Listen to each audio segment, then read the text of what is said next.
کوثر قرآن پاک کی مختصر ترین صورت ہے، لیکن یہ صورت جتنی مختصر ہے اتنی ہی زیادہ طاقتور اور اتنی ہی زیادہ فضیلت کی باعث ہے۔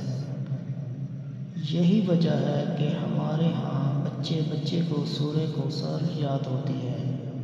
میرے بہن بھائیوں، آج ہم آپ کو سورہ کوثر کا بہت ہی خاص عمل بتانے جا رہے ہیں۔ یہ عمل بہت ہی مجرب اور خاص ہے۔ یہ مستند وظیفہ ہے۔ 3 دن کے اندر اندر انشاءاللہ العزیز یہ وظیفہ آپ کی تقدیر بدل دے گا۔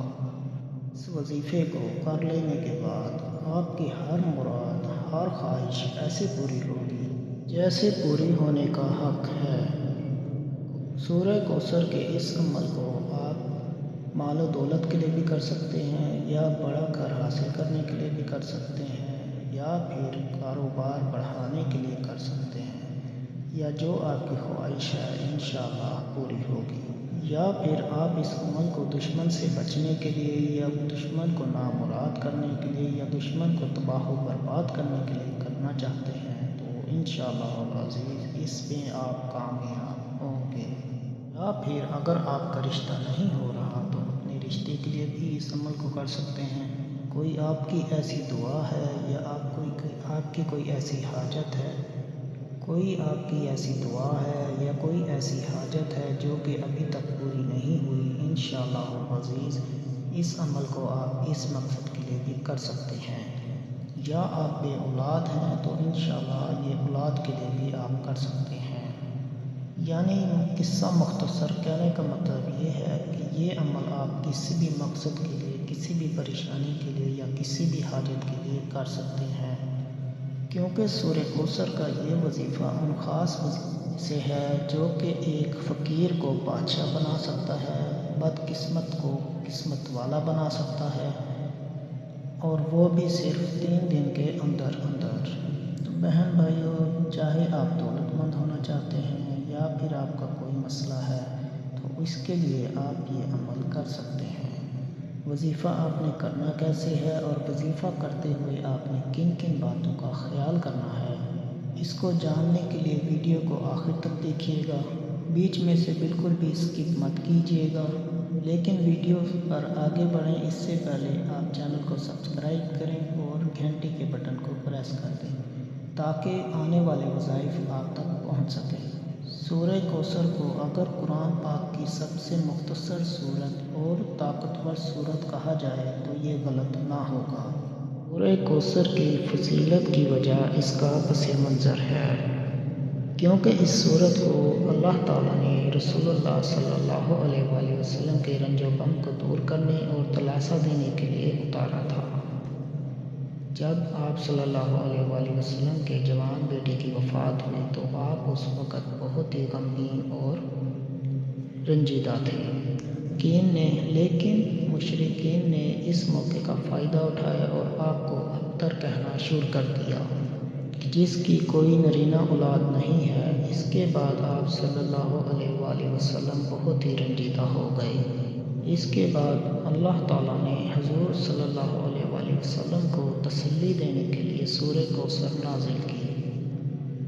اس صورت میں اللہ پاک نے فرمایا کہ جو آپ کو ابتر کہتے ہیں اصل میں وہ خود ابتر ہیں۔ وہ کہتے ہیں کہ آپ کا کوئی نام لیوا نہ ہوگا، لیکن اصل میں ان کا کوئی نام لیوا نہ ہوگا۔ وہ بے نام ہو جائیں گے اور آپ کا نام قیامت تک رہے گا۔ اور پیارے بہن بھائیوں، اسی طرح قیامت کے روز اللہ پاک آپ صلی اللہ علیہ وآلہ وسلم کو ایک چشمہ عطا کریں گے جس کا نام کوثر ہے۔ پیارے بہن بھائیوں، اب سورہ کوثر کے وظیفے کی بات کر لیتے ہیں۔ یہ 3 دن کا وظیفہ ہے، لیکن نہایت ہی مجرب اور خاص عمل ہے۔ جو کوئی اس خاص عمل کو اللہ تعالیٰ پر توکل اور یقین کے ساتھ کرے گا انشاءاللہ اپنی مراد پائے گا۔ وہ 3 دن کے اندر اندر ایسی کرشمات دیکھے گا، ایسی برکت دیکھے گا کہ اس کو اپنی آنکھوں پر بھی یقین نہیں آئے گا۔ اس وظیفے کو آپ دولت کے لیے بھی کر سکتے ہیں، بڑا گھر، بڑی گاڑی کے لیے بھی کر سکتے ہیں، اولاد کے لیے بھی کر سکتے ہیں، رشتے کے لیے بھی کر سکتے ہیں، غرض کہ آپ ہر حاجت کے لیے یہ وظیفہ کر سکتے ہیں۔ لیکن جب آپ نے یہ وظیفہ کرنا ہے تو بیچ میں کوئی ناغہ نہیں کرنا، لگاتار 3 دن یہ وظیفہ کرنا ہے۔ مثال کے طور پر آپ اگر جمعے والے دن یہ عمل شروع کرتے ہیں تو لگاتار جمعہ، ہفتہ، اتوار یہ عمل کریں گے۔ اور اگر آپ جمعے کے روز یہ عمل شروع کر رہے ہیں تو صبح فجر کی نماز ادا کرنے کے بعد جائے نماز پر بیٹھے رہنا ہے، وہاں سے اٹھنا نہیں ہے۔ سب سے پہلے آپ نے اپنے خواہش کو اپنے دل پر لے کر آنا ہے۔ مثال کے طور پر آپ بڑے گھر، بڑی گاڑی یا بڑے کاروبار کے لیے یہ عمل کر رہے ہیں تو وہ بات اپنے دل پر بٹھا لینی ہے۔ اگر آپ کسی اچھے رشتے کے لیے یہ عمل کرنا چاہتے ہیں تو اپنے دل میں وہ بات بٹھا لینی ہے۔ اگر آپ کسی بھی مسئلے کے متعلق یا کسی بھی جائز خواہش یا حاجت کے متعلق یہ عمل کرنا چاہتے ہیں تو آپ نے دل میں اس کا تصور لے آنا ہے اور پھر یہ عمل شروع کرنا ہے۔ سب سے پہلے آپ نے 11 مرتبہ درود ابراہیم پڑھنی ہے اور اس کے بعد آپ نے 11 بار ہی سورہ کوثر کو پڑھ لینا ہے۔ اس دوران دل میں آپ نے وہ مقصد، وہ حاجت ضرور کرنی ہے جس مقصد کے لیے آپ یہ عمل کر رہے ہیں۔ جب آپ 11 مرتبہ سورہ کوثر پڑھ لیں تو پھر آپ نے دوبارہ 11 مرتبہ درود ابراہیم پڑھ لینا ہے۔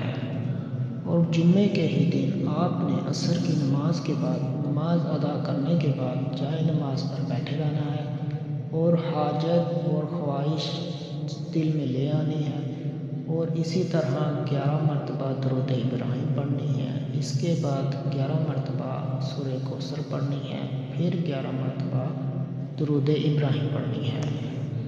اسی طرح جمعے کے دن آپ نے عشاء کی نماز ادا کر لینی ہے، جائے نماز پر بیٹھے رہنا ہے، پھر آپ نے دل پر اپنی خواہش لے آنی ہے۔ اس کے بعد آپ نے 11 مرتبہ درود ابراہیم پڑھنی ہے، پھر 11 مرتبہ سورہ کوثر پڑھنی ہے اور پھر 11 مرتبہ درود ابراہیم پڑھنی ہے۔ اور اب آپ نے اپنے مقصد کے لیے اللہ تعالیٰ کی بارگاہ میں دعا کرنی ہے۔ اس کے بعد آپ نے اپنے مقصد کے لیے اللہ پاک کی بارگاہ میں درخواست کرنی ہے، اپنے مقصد کے لیے دعا کرنی ہے۔ جس مقصد، جس حاجت کے لیے آپ یہ وظیفہ کر رہے ہیں وہ آپ نے اللہ پاک کی خدمت میں پیش کرنی ہے۔ مثال کے طور پر آپ گاڑی کے لیے کر رہے ہیں، بنگلے کے لیے کر رہے ہیں، کاروبار کے لیے کر رہے ہیں یا پھر اچھے رشتے کے لیے کر رہے ہیں تو یہ درخواست اللہ پاک کی بارگاہ میں پیش کرنی ہے۔ اللہ پاک آپ کی مراد پوری کریں گے اور انشاءاللہ آپ کو 3 دن یہ عمل کرنا ہے۔ اسی طرح آپ نے اگلے دن کرنا ہے۔ فجر کی نماز کے بعد 11 مرتبہ درود ابراہیم پڑھنی ہے، پھر 11 مرتبہ سورہ کوثر پڑھنی ہے اور پھر 11 مرتبہ درود ابراہیم پڑھنی ہے۔ پھر آپ نے عصر کی نماز کے بعد اور اسی طرح عشاء کی نماز کے بعد، دعا آپ عشاء کی نماز کے بعد ہی کریں گے۔ اسی طرح یہ 3 دن عمل کریں، انشاءاللہ العزیز آپ کو گھر بھی ملے گا، گاڑی بھی ملے گی، بینک بیلنس بھی ملے گا، دولت ملے گی اور انشاءاللہ العزیز اگر آپ رشتے کے لیے کر رہے ہیں اچھا رشتہ آئے گا، اولاد کے لیے کر رہے ہیں انشاءاللہ اولاد نرینہ ہوگی، یا کسی بھی مسئلے کے لیے کر رہے ہیں انشاءاللہ آپ اس میں فتح یاب ہوں گے۔ جلد حاضر ہوں گے نئے وظیفے کے ساتھ۔ السلام علیکم ورحمۃ اللہ وبرکاتہ۔